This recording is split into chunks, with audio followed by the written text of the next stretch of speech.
libsikum, minta pakaian aku akan beri. Kemudian kata Allah Subhanahu wa taala, ya ibadi innakum tukhti'una bil-laili wan-nahar, wahai seluruh hambaku, kalian banyak melakukan dosa di malam ataupun di siang harinya. Wa ana aghfirud dzunuba jami'a, tapi aku maha mengampuni dosa seluruhnya. Fastaghfiruni aghfir lakum, minta ampunlah, niscaya aku akan ampuni kalian. Ya ibadi innakum lan tablughu durri fatadurruni, hambaku, engkau tidak bisa mencapai kedudukan derajat yang mampu memudaratkanku. Wala tablughu naf'i fatanfa'uni, engkau juga tidak bisa mencapai derajat mampu memberikan manfaat sehingga engkau bisa memberikan manfaat kepadaku. Ya ibadi law anna awwalakum wa akhirakum wa jinnakum kanu ala atqa qalbi rajulin wahidin minkum, seandainya kalian semuanya itu berada di satu hati yang paling bertakwa, maka yang demikian itu mazada dzalika fi mulki syai'a, tidak akan menambah sedikit pun pada kerajaanku. Ya ibadi law annakum awwalakum wa akhirakum wa insakum wa jinnakum kanu ala afjari qalbi rajulin wahidin minkum ma naqasa dzalika min mulki syai'a. Kalau sekiranya kalian itu semuanya seperti orang yang paling jelek hatinya, semuanya seperti itu, maka tidak ada memudaratkan diriku sedikit pun, kata Allah.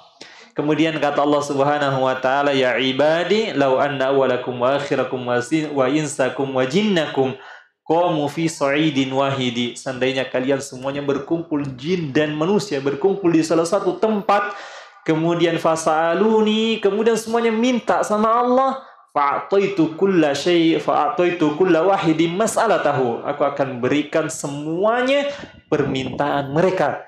Mana qasadalika mimma indi illa kama yanqusul mikhyatu idza udkhilal bahra, dan itu tidak akan mengurangi sedikit pun kekayaanku kecuali seperti jarum yang dicelupkan ke dalam lautan kemudian diangkat. Ya ibadi innama hiya a'malukum uhsiha lakum, wahai para hamba-hambaku, ini hanyalah amalan-amalan kalian yang aku jaga, yang aku simpankan, yang aku catat. Summa uwaffikum iyyaha, nanti aku akan berikan balasannya sesuai dengan perbuatan kalian. Faman wajada khaira, maka siapa yang mendapatkan di catatannya kebaikan, falyahmadillah, maka pujilah Allah. Waman wajada ghaira dzalik, dan siapa yang mendapatkan selain daripada kebaikan, yakni kejelekan, fala yalumanna illa nafsahu, maka jangan dia mencela siapapun kecuali dirinya sendiri. Karena apa yang dia dapati itu apa yang dia lakukan. Allah enggak pernah mendolimi sedikit pun hambanya. Rawahu Muslim, hadis ini diriwayatkan oleh Imam Muslim rahimahullahu taala. Kata Syekh hafizahullahu taala, fihi fawaidu, dalam hadis ini ada beberapa faedah. Yang pertama, hadzal haditsu yusamma bil haditsil qudsi. Hadis ini dinamakan dengan hadis qudsi. Li'anna nabiyya sallallahu alaihi wasallam. Kenapa dikatakan hadis qudsi? Karena Nabi sallallahu alaihi wasallam yarwihi, meriwayatkan hadis ini an rabbihi, dari Allah, dari Rabbnya. Ini disebut dengan hadis qudsi. Meriwayatkan langsung lafadznya dari Allah Subhanahu wa ta'ala. Wa huwa haditsun azim. Dan hadis ini adalah hadis yang sangat agung. Nanti akan kita dijabarkan oleh Syekh hafizahullah taala per kalimat. Qala al-Imam Ahmadu, sampai-sampai al-Imam Ahmadu memuji hadis ini dengan mengatakan huwa asyrafu haditsin li ahli Syam. Hadis ini adalah hadis yang termulia bagi ahlu Syam. Penduduk Syam sangat mengagungkan ini hadis yang paling mulia yang mereka riwayatkan. 6. Kemudian faedah yang kedua, dalam hadis ini kita bisa mengambil faedah Bapak yang dimuliakan Allah Subhanahu wa taala, anna Allah azza wa jalla bahwasanya Allah Subhanahu wa taala harrama ala nafsihi dzulma. Allah itu mengharamkan kezuliman pada dirinya. Yani Allah nggak akan menzalimi sedikit pun, enggak. Yang banyak itu kita yang zalim. Tapi Allah tidak ada menzalimi sedikit pun. Ala nafsihi dzulma likamali adlihi. Kenapa Allah haramkan kezaliman pada dirinya? Padahal Allah mampu. Siapa yang mampu menghalangi kezaliman Allah kalau Allah hendak? Tidak ada. Tapi Allah mengharamkan kezaliman pada dirinya likamali adlihi, sebagai bentuk kesempurnaan keadilan Allah Subhanahu wa taala. Karena adil adalah lawannya zalim. Kalau zalim waddu syai' fi ghairi mawdi'ihi, zalim itu meletakkan sesuatu bukan pada tempatnya. Kalau adlu menempatkan sesuatu pada tempatnya. Qala ta'ala, Allah Subhanahu wa taala berfirman menjelaskan bahwasanya Allah tidak akan berbuat zalim. Apa kata Allah? Innallaha la yadhlimu. Sesungguhnya Allah tidak akan menzalimi mithqala dzarratin, meskipun hanya mithqal, sebesar dzarrah. Apa itu dzarrah? Sesuatu yang sangat ringan, sesuatu yang sangat kecil. Biasa diartikan dengan partikel-partikel kecil. Kalau kita buka jendela di pagi hari ada yang terbang kayak debu. Nah itulah dia dzarrah. Kadang juga dzarrah diartikan butiran pasir yang kalau kita habis megang pasir kemudian kita bersihkan tangan begini, masih ada yang halus sekali, masih lengket. Itulah dia. Intinya dzarrah sesuatu yang sangat remeh, yang sangat kecil. Kalau Allah katakan yang kecil itu nggak pernah segede pun Allah berbuat zalim, maka ini menunjukkan Allah nggak pernah berbuat zalim sedikit pun. Beda kalau kita. Kadang kita sudah katakan saya nggak pernah berbuat zalim. Ternyata ada yang sedikit kita nggak anggap itu perbuatan zalim. Tapi kalau Allah sudah katakan nggak pernah berbuat, tidak. Tidak ada yang lebih teliti daripada Allah Subhanahu wa ta'ala. Wa qala, dan Allah Subhanahu wa ta'ala berfirman, wa man ya'mal, dan barang siapa beramal minas solihat, siapa yang berbuat amalan soleh, kebaikan, wa huwa mu'minun, kemudian disertai dengan keimanan. Dia beramal amal soleh ini karena beriman kepada Allah, yakin Allah, dia lakukan karena Allah. Ini mukmin. Siapa yang melakukan amalan soleh, dia yakin karena Allah, dia beriman kepada Allah Subhanahu wa ta'ala, fala yakhafu dzulman wala hadma, maka jangan dia takut. Orang seperti ini jangan sekali-kali takut. Takut apa? Dzulman, takut kezaliman, jangan. Takut kezaliman, jangan-jangan enggak ditunaikan semua nanti kebaikan, tidak. Ai dzulman ai bi ziyadati sayyiatihi, jangan dia mengira bahwasanya nanti siapa tahu dosaku ditambahkan oleh Allah. Tidak. Jangan dia khawatir Allah nggak akan tambahkan dosanya sedikit pun. Wala hadma, dan jangan dia hadma, takut hancur amalannya. Maksudnya naqsan min hasanatihi, jangan dia mengira nanti siapa tahu amalanku begini banyak ternyata dikurangi sedikit. Tidak sedikit pun Allah kurangi. Makanya nanti pada hari kiamat orang-orang yang diberikan catatannya nggak ada yang mengatakan, ya Allah ini saya nggak pernah lakukan ini ya Allah. Nggak ada. Yang ada mereka, ya Allah kita apa ini? Kenapa semua yang kecil yang besar dicatat? Itu yang mereka katakan dalam surah Al-Kahfi. Mahadal kitab apa ini? Kok semua yang kecil saja ditampakkan semua, dicatat semua, nggak ada yang kurangi sedikit pun. Dan orang yang mendapatkan catatan kebaikannya nggak ada mengatakan, ya Allah ini kurang, kayaknya saya ada amalan, nggak ada. Yang ada bagi mereka apa? Menyesal, kenapa saya tidak memperbanyak? Seandainya Allah akhirkan ajalku, aku mau beramal lagi. Ternyata teliti sekali, ada semua. Kenapa saya banyak melahirkan kebaikan ketika di dunia? Fahuwal azza wa jal, maka dialah Allah Subhanahu wa ta'ala al-hakamul adil, yang maha hakim, yang maha bijaksana lagi maha adil. Imtana'a min dzulmil ibad, Allah menghalangi dirinya, melarang daripada dirinya untuk mendolimi ibad, hamba-hambanya. Ma'annahu qadirun alaihi, pada Allah mampu. Siapa yang mampu menghalangi perbuatan Allah? Nggak ada. Tapi Allah Subhanahu wa Ta'ala menghalangi dirinya untuk mendolimi hambanya. Kenapa? Kesempurnaan daripada fadlan minhu wa jauda, sebagai bentuk kesempurnaan, kemuliaan Allah Subhanahu wa Ta'ala wa jauda, dan keagungan dan kemuliaan Allah Subhanahu wa Ta'ala. Karena di sana memiliki kekhususan, Bapak. Kalau orang itu mampu berbuat zalim, banyak pendorongnya, namun dia tetap menahan dirinya dari berbuat zalim, ini memiliki keunggulan. Tidak sebagaimana orang yang memang tidak sanggup berbuat zalim, akhirnya dia tidak berbuat zalim. Ya, dia dapat pahala. Tapi beda dengan orang yang dia mampu tapi dia tidak lampiaskan kedzalimannya tersebut. Pahalanya lebih besar. Kemudian faedah yang ketiga disebutkan oleh Syekh Hafizahullah Ta'ala dalam hadis ini, memberikan faedah kepada kita, tahrimul zulmi bainal ibad, pengharaman kezaliman sesama hamba. Tatkala Allah Subhanahu wa Ta'ala, dan lihatlah Allah Subhanahu wa Ta'ala mengajari kita. Allah nggak langsung katakan jangan kalian saling menzalimi, tapi Allah ingatkan dulu. Lihat, Allah sendiri yang Maha Agung nggak mengharamkan kezaliman pada dirinya untuk menzalimi hamba-hambanya yang rendah, yang hina. Maka kalian jangan berbuat zalim.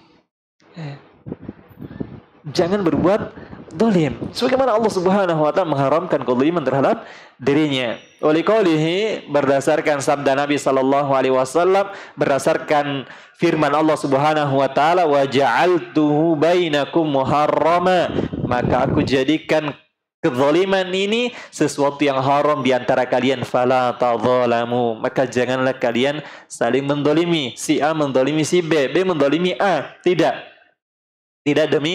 demikian. 6. Wa qad bayyana an-nabiyyu sallallahu alaihi wasallam, dan Nabi sallallahu alaihi wasallam bayyana, sudah menjelaskan, fi khutbatihi fi hajjatil wada, telah menjelaskan di khutbah yang panjang, fi hajjatil wada, di haji perpisahan. Haji keberapanya itu, Pak? Haji terakhir atau haji kedua? Nah, dia haji pertama dan haji terakhir, karena seumur Rasulullah Sallallahu Alaihi Wasallam cuma sekali menunaikan daripada ibadah haji. Di Hajjatul Wada, maka Rasulullah Sallallahu Alaihi Wasallam berkhutbah yang sangat panjang, karena dihadiri seluruh kaum muslimin yang ingin menyaksikan gimana sih hajinya Rasulullah.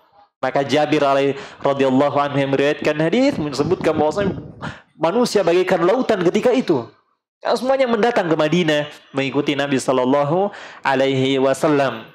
Maka di momen yang seperti ini, di seluruh kaum muslimin berkumpul bersatu padu, maka Rasulullah sallallahu alaihi wasallam memberikan wejangan. Di antara isi wejangan tersebut kata Rasulullah, dan ini Bapak kunci-kunci daripada jauhnya orang dari kezaliman. Kata Nabi sallallahu alaihi wasallam bertanya kepada para sahabat, yakni khutbah Idul Adha, ayu yaumikum hada, hari apa kalian ini? Kalian berada di hari apa ini? Maka dijawab, qalu yaumun haram, di hari yang haram, di hari yang suci, yaitu Idul Adha. Wa fi ayyi syahrikum hada, di bulan apa kalian ini? Maka qalu syahrun haram, bulan haram, bulan suci, yaitu Dzul Hijjah. Wa fi baladikum hada, di negeri mana kalian ini? Qalu baladun haram, mereka menjawab di negeri haram, di Makkah Al-Mukarramah, di tanah suci.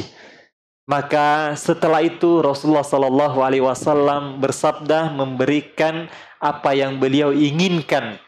Kata beliau sallallahu alaihi wasallam, inna dima'akum, sesungguhnya darah-darah kalian, wa amwalakum, dan harta-harta kalian, wa a'radakum, dan kehormatan-kehormatan kalian, harga diri kalian, alaikum haramun, haram bagi kalian. Haram yang satunya menumpahkan darah saudaranya tanpa hak. Haram saudaranya yang lain mengambil harta saudaranya tanpa hak. Haram orang lain untuk menjatuhkan harga diri saudaranya tanpa hak. Diharamkan di dalam Islam. Kata Rasulullah, kahurmati yaumikum hada, sebagaimana kesucian hari ini. Kahurmati syahrikum hada, sebagaimana kesucian bulan kalian ini. Wa fi baladikum hada, dan sebagaimana kehormatan dan kesucian di tanah kalian ini, di negeri kalian, yaitu Makkah. Diharamkan. Diharamkan. Karena ini mengandung kezaliman. Menumpahkan darah kaum muslimin tanpa hak, ini kezaliman. Meskipun di atas namakan dengan jihad, tapi bukan jihad. Ini adalah kejahilan terhadap agama Allah Subhanahu wa taala, kemudian dikatakan jihad. Enggak boleh merampas harta orang lain. Haram. Demikian tidak boleh menjatuhkan kehormatan orang lain. Karena punya kehormatan. Sebagaimana kita tidak ingin kehormatan kita dijelekkan, maka demikian siapapun di antara kita memiliki hal yang sama. Siapa yang menjaga ini, maka akan terjadi persaudaraan di antara mereka. Namun kalau ini tidak dijaga, meskipun kita berteriak ikhwah, ukhuwah, persaudaraan, namun ini tidak dijaga, tidak akan tercipta sebuah persaudaraan. Ini persaudaraan diajarkan oleh Rasulullah sallallahu alaihi wasallam. Wa fi sahihaini, dalam sahihaini Bukhari dan Muslim, ani Ibnu Umar radhiyallahu anhuma, dari Ibnu Umar semoga Allah meridainya. Anin Nabi sallallahu alaihi wasallam, dari Nabi sallallahu alaihi wasallam qala. Apa kata Rasulullah sallallahu alaihi wasallam? Ad-dzulmu kezaliman dzulumatun yaumal qiyamah. Kezaliman Bapak, dia ada seperti namanya dzulaman, tolam, dzulmah, kegelapan pada hari kiamat nanti. Bukan di dunia ini yang kalau mati lampu kita masih ya sudahlah, baringlah dulu, nanti tunggu nyala baru kita bergerak biar kita nggak jatuh. Di hari itu kita harus melewati jembatan Bapak. Di hari itu kita harus melewati perjalanan panjang menuju Allah. Ketika itu seorang yang zalim di dunia, dia akan mendapati kegelapan. Dia akan mendapati kegelapan. Bayangkan seperti apa kondisi dia yang melewati jembatan Sirat, yang kalau sekiranya sangat terang sekali, dia sangat memiliki kekuatan yang sangat besar, banyak yang tergelincir padanya. Atas bagaimana dengan orang-orang yang tidak memiliki cahaya sedikit pun. Wa amara alaihi salatu wassalamu man waqa'at lahu ma'a akhihi madlamatun, dan Rasulullah sallallahu alaihi wasallam memerintahkan kepada orang yang terjadi antara dia dengan saudaranya madlamah, sebuah kezaliman. Ini diantara kecintaan Rasulullah kepada kita Bapak, diberikan solusi dari perkara yang sangat mengerikan. Nah, kata Rasulullah sallallahu alaihi wasallam merintahkan orang yang punya terjadi kezaliman kepada saudaranya untuk apa?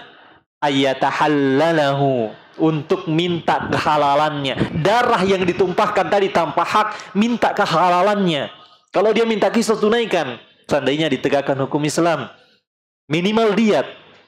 Kalau sana kita pernah mengambil harta saudara kita, dia menuntut haknya, kita berikan. Minta kehalalannya. Minimal minta kerelaannya. Demikian di sana, kalau ada kehormatan di sana yang ditumpahkan, ada kehormatan yang dijatuhkan, maka minta maaf, minta kehalalannya. Kenapa kata Rasulullah qabla fi hadad dunya, sebelum dia minta falyatahallalhul yauma, dia minta kehalalannya pada hari ini. Kenapa? Kalau sudah di akhirat nanti urusannya berat. Di dunia ini sangat mudah. Seandainya mereka tuntut kita dengan harta benda yang kita miliki, yang menjadikan kita miskin di dunia, kita berikan. Demi apa? Demi lari dari pengadilan di akhirat. Karena kata Rasulullah, kalau sudah di akhirat, permasalahannya berat. Nggak bisa ditembus dengan mobil.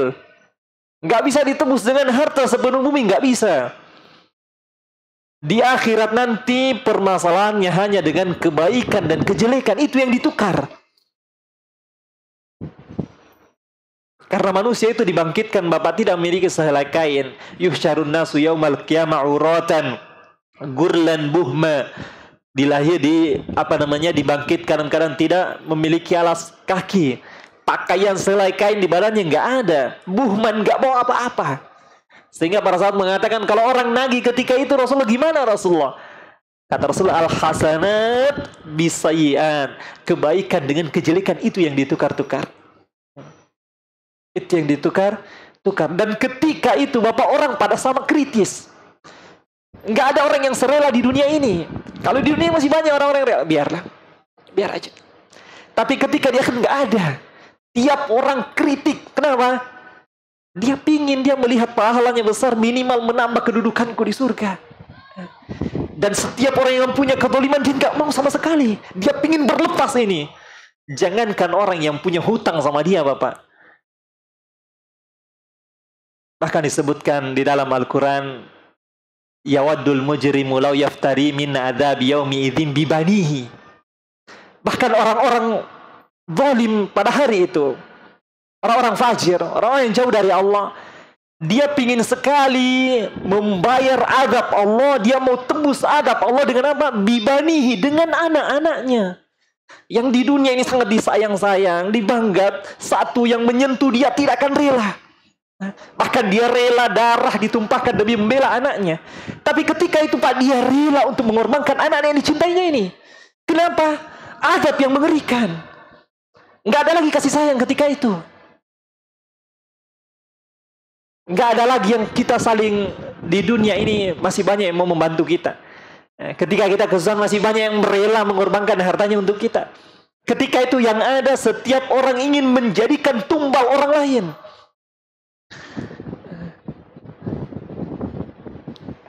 Yawaddul mujrimu law yaftadi min adzabi yaumi idzin bi bani wa ummihi wa akhi. Dia mau tebus dengan ibu, dengan saudaranya, dengan ayahnya.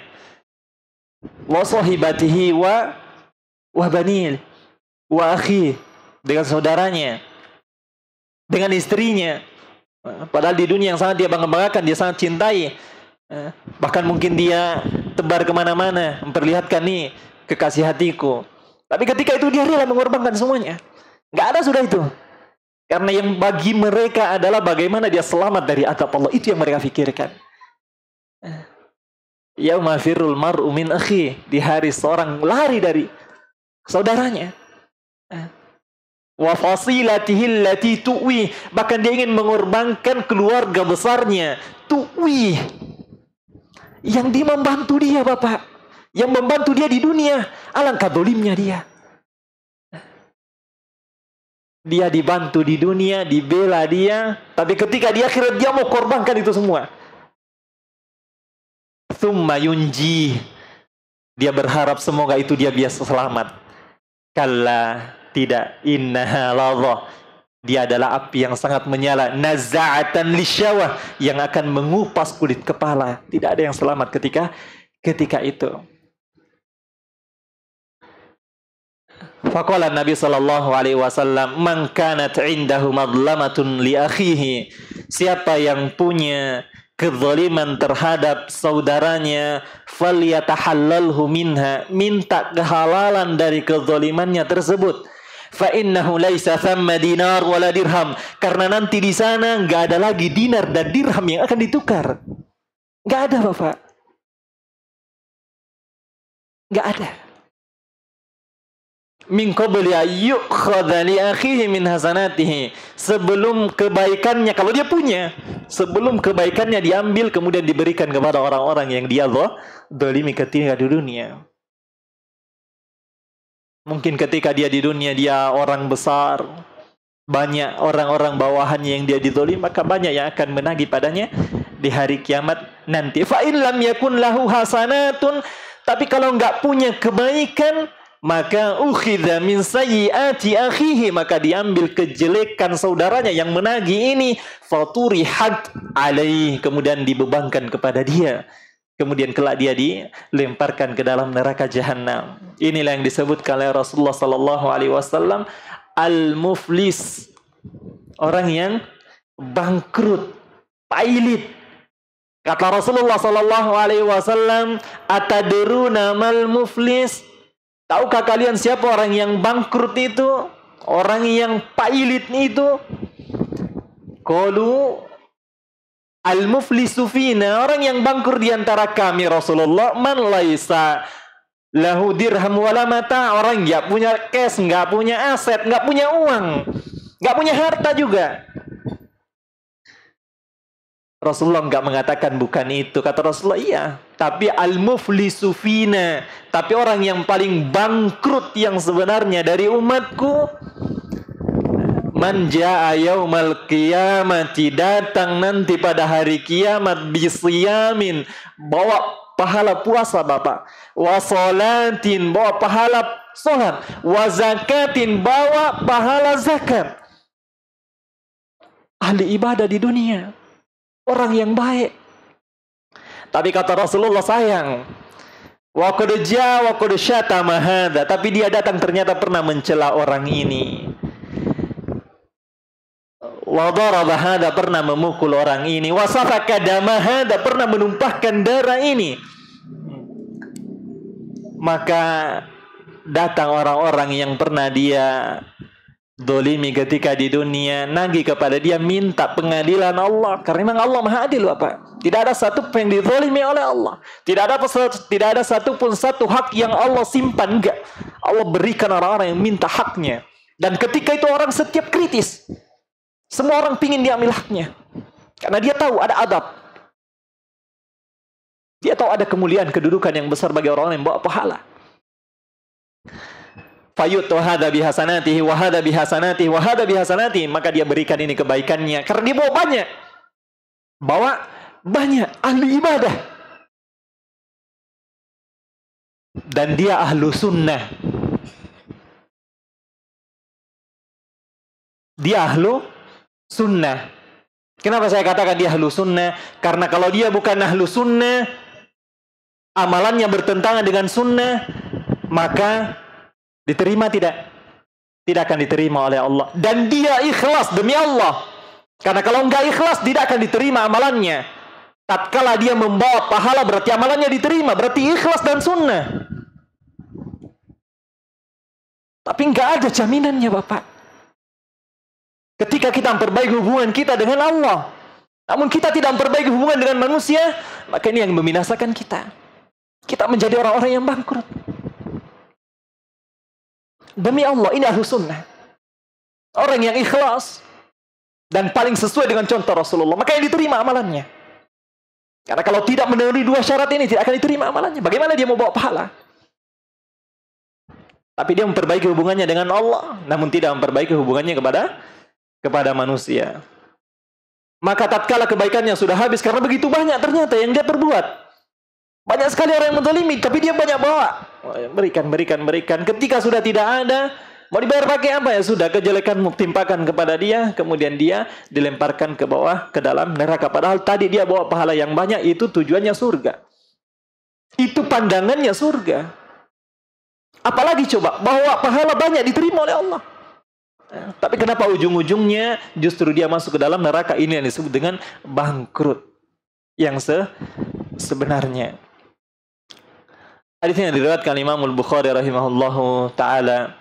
Kemudian faedah yang keempat, annal ibadah kullahum, annal ibadah, kata Allah Subhanahu wa taala, sesungguhnya seluruh hamba kullahum dhalluna illa man hadallahu jalla jalaluhu. Setiap hamba itu tersesat, keliru, enggak mendapatkan hidayah kecuali orang-orang yang Allah Subhanahu wa taala berikan hidayah kepada mereka. Berdasarkan sabda firman Allah Subhanahu wa taala, ya ibadi kullukum dhallun, wahai hambaku seluruhnya, setiap kalian dhallun, tersesat, illa man hadaituhu, kecuali orang-orang yang telah aku berikan hidayah kepadanya. Wa huwa kadzalika, kata Syekh, dan memang demikian.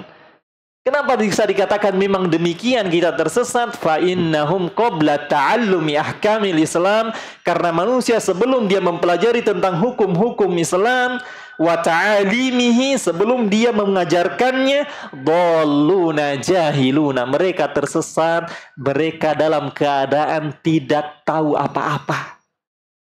Kemudian Allah ajarkan dia agama, Allah perkenalkan dia ilmu, kemudian habis itu dia sombong.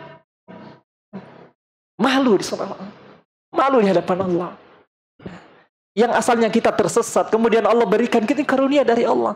Kemudian ilmu kita sombongkan, kita banggakan, kemudian kita rendahkan setiap orang yang kita merasa lebih dangkal ilmunya daripada kita.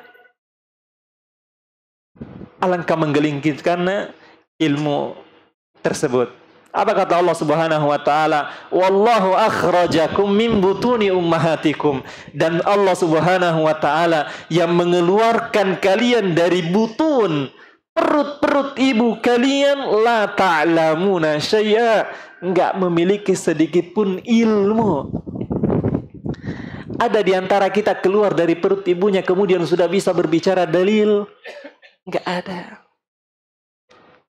Sehingga kalau di dunia ini kita tersalah itu sangat mungkin. Kita bisa mengutarakan dalil-dalil ini. Tapi kita nggak boleh ngotot. Mungkin kita salah, mungkin. Sangat mungkin. Manusia biasa. Manusia biasa.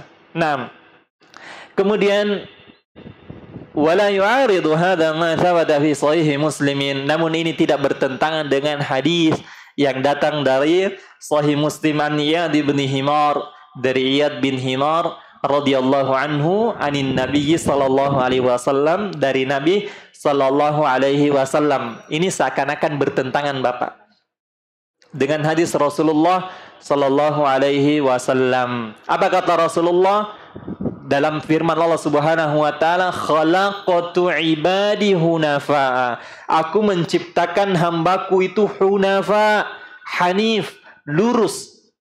Bukankah tadi dia dalam keadaan tersesat? Gimana cara menggabungkannya? Ini maksud para ulama, jangan sampai ini dipertentangkan. Allah katakan setiap kalian tersesat. Kok di sini disebutkan aku ciptakan manusia hamba-hambaku dalam keadaan hanif, lurus? Maksudnya adalah hanif mereka, yakni lurus mereka. Dia kecondongan hatinya akan menerima Islam. Asalnya manusia lahir dalam keadaan muslim. Kullu mauludin yuladu ala fitrah. Setiap anak dilahirkan dalam keadaan fitrah, yakni nalurinya itu condong kepada Islam. Hanya saja fa'abawahu yuhawidanihi au yunassiranihi au yunajjisanihi. Tapi orang tuanya lah yang akan mengarahkan dia. Yang tadinya condong kepada Islam, diarahkan kepada agama orang tuanya. Dijadikan Yahudi ke atau Nasrani ke atau Majusi. Ini disebut dengan hunafa. Asalnya manusia tidak memiliki ilmu, tersesat. Hanya saja dia Allah berikan kecondongan hatinya untuk menerima hidayah yang datang kepada mereka. Nah, kemudian faedah yang kelima yang disebutkan oleh Syekh Hafizahullah Ta'ala, wujubu talabil hidayati minallah. Di hadis ini menunjukkan Bapak, wajibnya kita mencari hidayah dari Allah, minta hidayah dari Allah. Jangan seperti orang-orang yang mengatakan, ya saya belum dapat hidayah. Kok tahu hidayah tapi kok iya. Jangan. Hidayah itu dijemput karena dia mahal Bapak. Mahal, dan Allah nggak berikan setiap orang hidayah ini.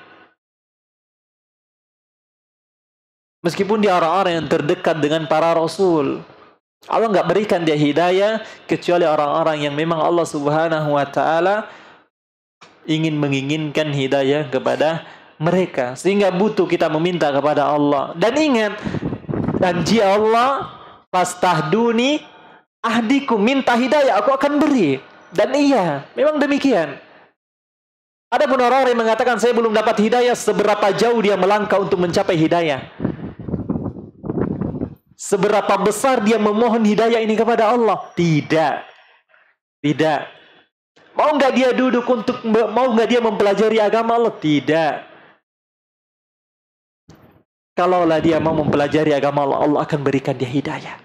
Man jahada fina lanahdiyannahum subulana. Siapa yang berjuang di jalan kami, bersungguh-sungguh di jalan kami, akan kami tunjukkan jalan-jalannya.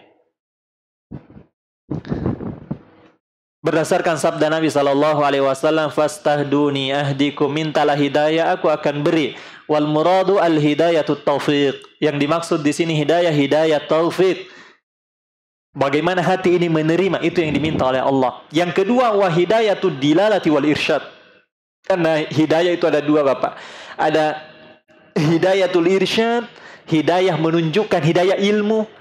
Dan ini yang bisa kita lakukan. Kita bisa memberikan orang hidayah dalam artian irsyad, menunjukkan, Bapak ini dalilnya, ini dilarang, ini boleh Pak, ini seperti ini, seperti ini. Itu yang bisa kita lakukan. Dan itu yang bisa dilakukan Rasulullah SAW. Adapun hidayah itu taufik, bagaimana dia menerima hidayah ini, itu yang ada di tangan Allah. Sehingga kita bisa menyampaikan manusia, bisa mengajari manusia, tapi yang membolak hatinya dialah Allah. Sehingga tatkala kita berdakwah di jalan Allah, kemudian belum ada yang mau mendengarkan kita, jangan bersedih, Bapak. Yang membolak hatinya ini Allah yang memegang hati dia. Adapun kita sebatas menyampaikan. Adapun kita cuma berusaha bagaimana manusia ilmu ini sampai kepada mereka. Menerima atau tidak, itu sudah kuasa Allah. Sehingga nanti kalau banyak pengikut kita nggak akan sombong. Kenapa? Ya kita ini cuma bisa bicara. Yang memalingkan hati mereka, mengenal mereka, dialah Allah. Dialah Allah. Sehingga nggak ada istilah, kalau saya nggak ada di Tarakan ini, ya manusia akan dalam keadaan gelap gulita, nggak mendapatkan hidayah karena saya nggak ada di sini. Saya ialah yang mendakwahi mereka. Tidak. Allah lah yang memberikan hidayah kepada mereka. Nah, melalui hidayatul irsyad. Habis waktunya, Pak. Mungkin ada pertanyaan sebelum kita tutup. Ya. Waalaikumsalam.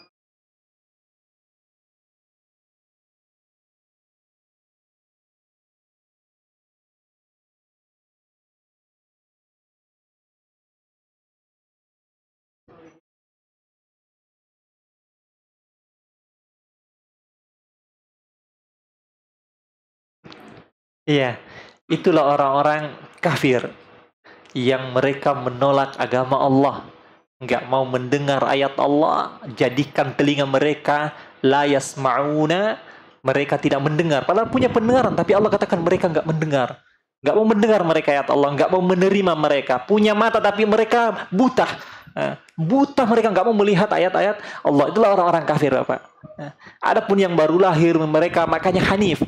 Sehingga pernah menyebutkan seandainya anaknya orang kafir meninggal dalam kondisi mereka masih dalam umur yang masih kecil, masih bayi itu, maka nanti pada hari kiamat dia diuji oleh Allah. Kamu condong kemana? Mau ikuti agama Islam begini atau ini?